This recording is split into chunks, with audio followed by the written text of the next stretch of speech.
Hi everybody and welcome back to my channel. In today's video, we're going to go over a very important topic, which is how can I buy property as a foreigner in the Dominican Republic? What are the exact steps to follow?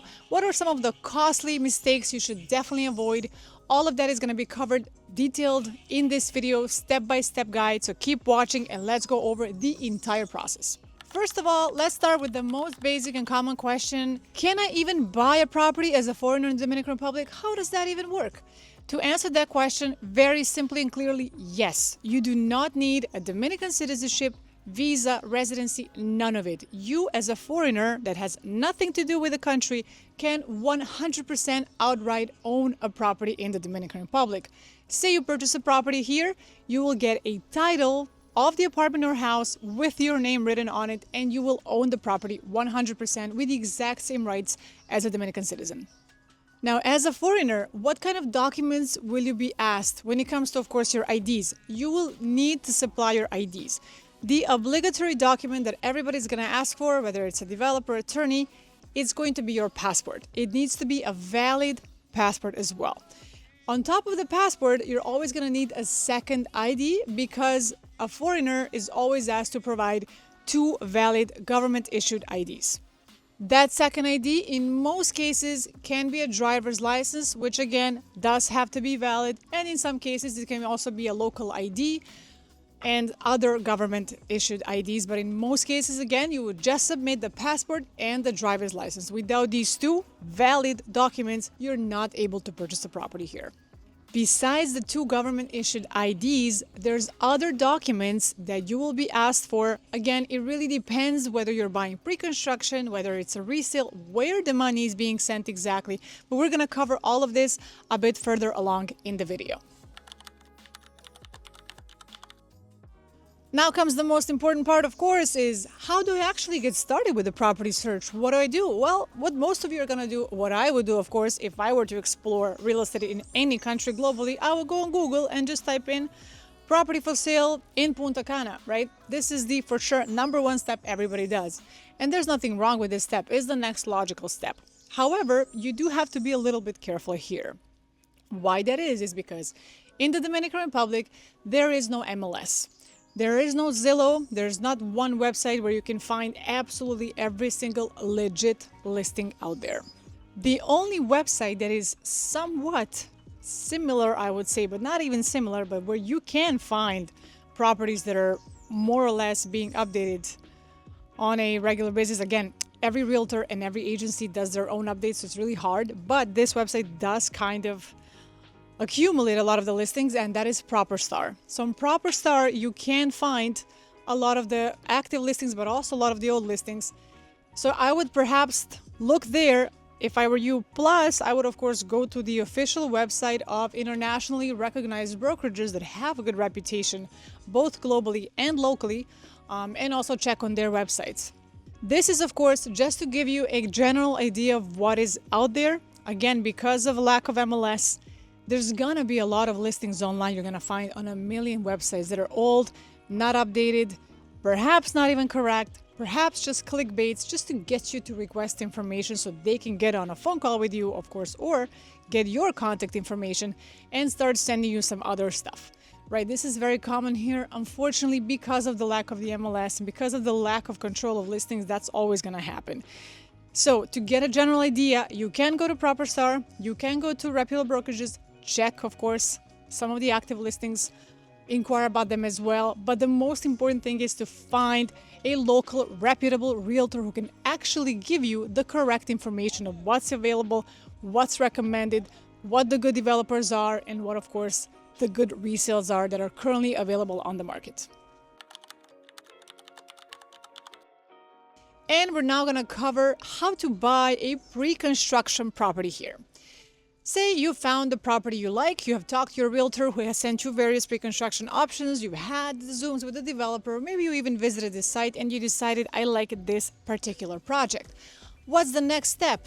Well, first you will have to choose the exact unit that you like. Once you have selected the unit with the help of your realtor, that's when you would deposit $5,000 to reserve that particular apartment. After that, Typically within 30 days, you would have to complete 20% of the down payment, minus the original 5,000 you already deposited. That is part of the 20%. Once that is done, upon the 20% deposit is when you sign the promise of sale agreement. This is the first of the 2 contracts you end up signing in total when buying a pre-construction property. For this initial contract, which is the most important contract you will sign because it dictates all the terms that will be valid during the construction period, that is when I would recommend getting a local attorney who can actually review it with you in detail and, of course, try to balance it out as much as possible, because in the Dominican Republic, all pre-construction contracts to begin with are mostly pro-developer. That's just how they are by default. So if you receive a contract, you take a look and it seems like it's a bit pro-developer, it is perfectly normal here. This is just the starting point. Most of them are flexible, some more, some less, to an extent, but this is exactly where your attorney comes in and helps balance it out as much as possible so it's more fair and just for both parties. Once that contract has been signed, you have completed the 20%, is when the monthly or quarterly installments begin during construction. Now that can be 1 year, 2 years, 3 years, depending on the project you chose. So for example, 40% during construction, you would divide in 36 months if your project delivers in 3 years, right? Or 36 months. Once you have completed that as well, the time for delivery has come. This is when they would call you for a pre-delivery. What is a pre-delivery? It is basically when the condo is notified to you that it's ready for the pre-inspection. That means that you come, you inspect the apartment. Should you find a couple of details that need to be fixed, you send that list to the developer and they have a certain period of time that they have to fix it. Once that has been fixed, and there's always a couple of details that need to be fixed, some touch-ups, that is when you would pay the last installment once you're ready to receive the keys of your apartment, which in most cases is the last 40% of the very price. So once again, to recap, 5,000 to reserve, 20% down within a month, 40% in construction in installments, 40% upon the delivery of the apartment. And guys, last but not least, the second contract, which is the definitive contract, the final contract, is also the contract you will sign once you take the apartment over. Because with that contract is that you're going to do the transfer of the title of the apartment. And now let's go over the process of how to purchase a resale property, whether it's a house or a condo, something that is actually built. That goes a bit different here. So typically, once you find the property that you like, a resale condo or a house, you would do 10% down to reserve the property and to take it off the market. Now, where do you deposit these 10%? It's highly going to depend on who you're working with. A lot of the realtors in the Dominican Republic suggest you just send the 10% to the seller to reserve the property. That is something I very much disagree with, and at least my brokerage, which is Coldwell Banker, and other major reputable brokerages would always suggest you do escrow instead, because it's a third-party service, and of course something you're very much used to in US and Canada is to send the 10% into an escrow account. Usually the escrow account that we used is of course located in the US, where there are escrow laws. Here there's 0 escrow laws in the country, which is why it's always best to use an official escrow company in the US. Once we're officially in escrow, that is when the due diligence period starts, which typically lasts about 2 weeks. Your attorney and the seller's attorney get in touch, exchange a bunch of documents, and start working on the contract. If it's a sale that's a cash sale, typically within 30 days we're able to close because the attorneys check all the documents in that period of time, they prepare the definitive contract, and within 30 days we would meet or do it through a power of attorney. We basically sign the definitive contract, and that is it. The remaining 90% of the property value at that point is sent directly to the seller, and the escrow, that is 10%, at that point upon the contract signing is also released to the seller. If it's not a cash purchase, and if it's a financing purchase instead through a local mortgage, it's going to be a little bit different, but the process in its essence is very similar. Instead of course, closing in 30 days, we're likely going to propose a closing in 60 or 90 days because it takes a bit longer for the bank to do the financing itself. In that case, we typically do 2 contracts. We do the promise of sale, just like in projects, just because we're going to have a longer time in between. So first we sign a promise of sale, And then within 90 days again, once everything is ready, the financing is ready, we will sign the definitive contract and the sale will close again instead of 30 in 90 days or less or more depending on the bank and how long it takes. Another common question, of course, is can I even get financing as a foreigner in the Dominican Republic? The answer to this is yes, you can. It's highly going to depend, of course, on your credit score back home in the US or Canada. You're going to be asked for a bunch of documents from your home country as well, your IDs naturally. So the country, basically Dominican Republic, checks all of your data from back home. And it is generally fairly easy for a foreigner to get financing locally. Of course, it's going to depend on a bunch of things, but it is definitely a possibility. A lot of people do it. Typically, as a foreigner here, the banks finance up to 50, in some rare cases 60% as well of the very property value, of the assessed property value naturally. However, it can fluctuate a little bit. All again depends, of course, on your personal history, your FICO, and a bunch of other things back home. The steps to get financing here, again, are going to depend whether it's a pre-construction or a resale condo. Let's start with the resale here. So if it's a resale property, you can contact directly the banks or the contacts in the banks your realtor can, of course, give to you. So you can reach out directly to them and start the very pre-approval process. The bank is going to ask you for, of course, for the copy of the title of the property and some other documents just to get the process started. They're going to send an official bank-approved appraiser to the very apartment or house to appraise it, the typical process that takes place. That is when it's a resale property. However, when you're buying a pre-construction condo, you cannot apply for the financing immediately at the time of the purchase of the condo, right? Why? Because there is no title at the moment, of course. It's in construction. It doesn't exist. It cannot be appraised at the moment. So the percentage you can get financed when it comes to a pre-construction property is only the percentage you're due to pay at the very end of the project itself, right? Because the condo needs to be ready so somebody can appraise it. In most cases, that is 40%. In some cases, it can be even 50%, but in some, it's 30%. So it really depends on the developer's payment plan that they offer. In that case, again, you would apply for the financing near the very end of the project once the apartment is completed. In most cases, actually, nowadays, banks even reach out to you directly once the project is nearly done, because a lot of the banks do collaborate with developers and offer financing to all of the purchasers as well. And guys, let's now look over what are all the closing costs associated with the property purchase in the Dominican Republic. It's also going to depend whether it's a resale or a pre-construction condo. Let's start with the resale. You're buying something ready. You found a property you like. You're going to be paying a couple of costs here. First of all, you need to pay the attorney fees. In the Dominican Republic, the unofficial, unwritten rule is that attorneys here for real estate purposes charge anywhere from 1.1 to 1.5% for their services, anywhere from 1 to 1.5% of the value of the transaction. That is the unwritten rule, how much actually attorneys charge here when it comes to real estate transactions.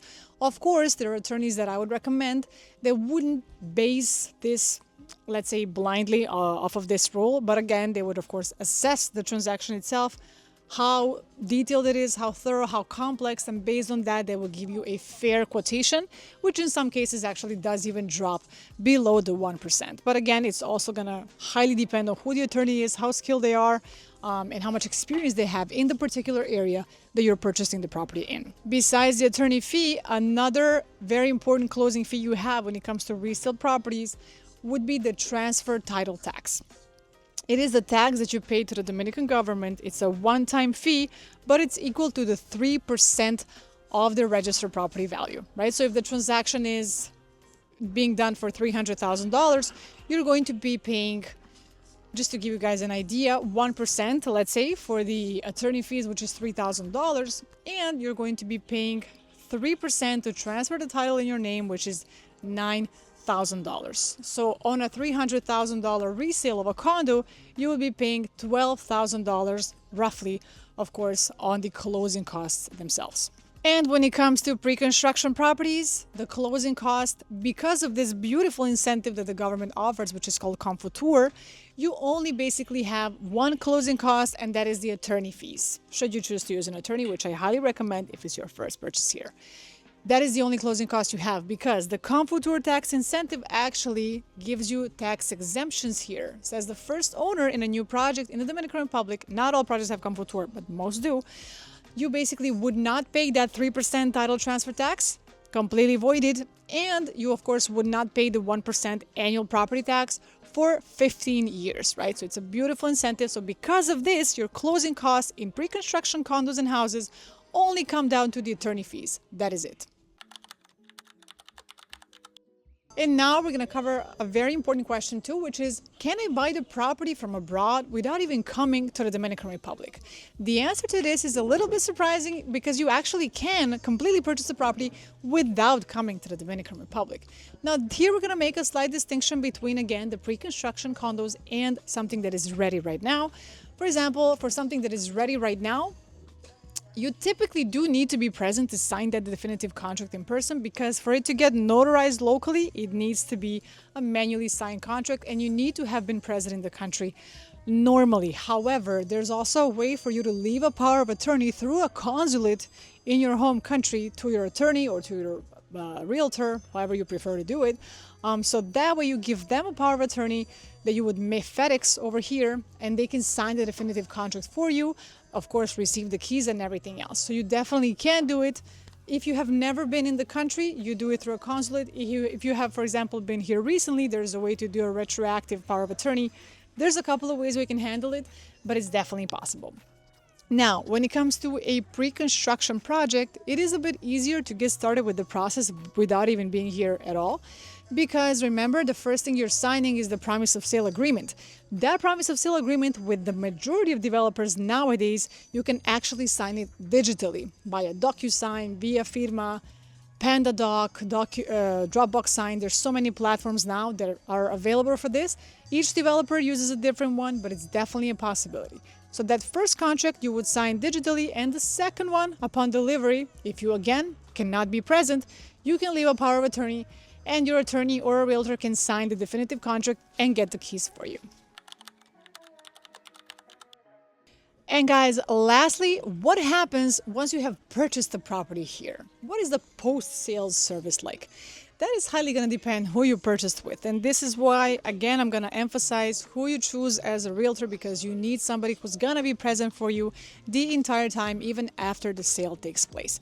Now, when it comes to pre-construction condos, again, you can always ask your realtor and the developer themselves to send you the updates, especially, of course, if you get a local realtor. They can always drive by, take photos, take videos, go to the site, take a little video of your unit. So that is always something that is possible with a realtor here. Once the title is out for your pre-construction condo, once it's ready and all, you will still, of course, need the attorney, because they actually have to initiate the process to transfer the title into your name or your company name, depending on how you end up setting that up.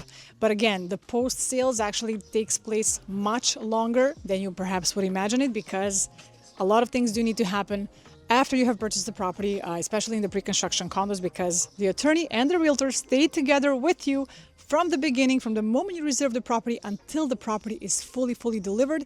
And the attorney stays there longer, because they do have to transfer, the title into your name.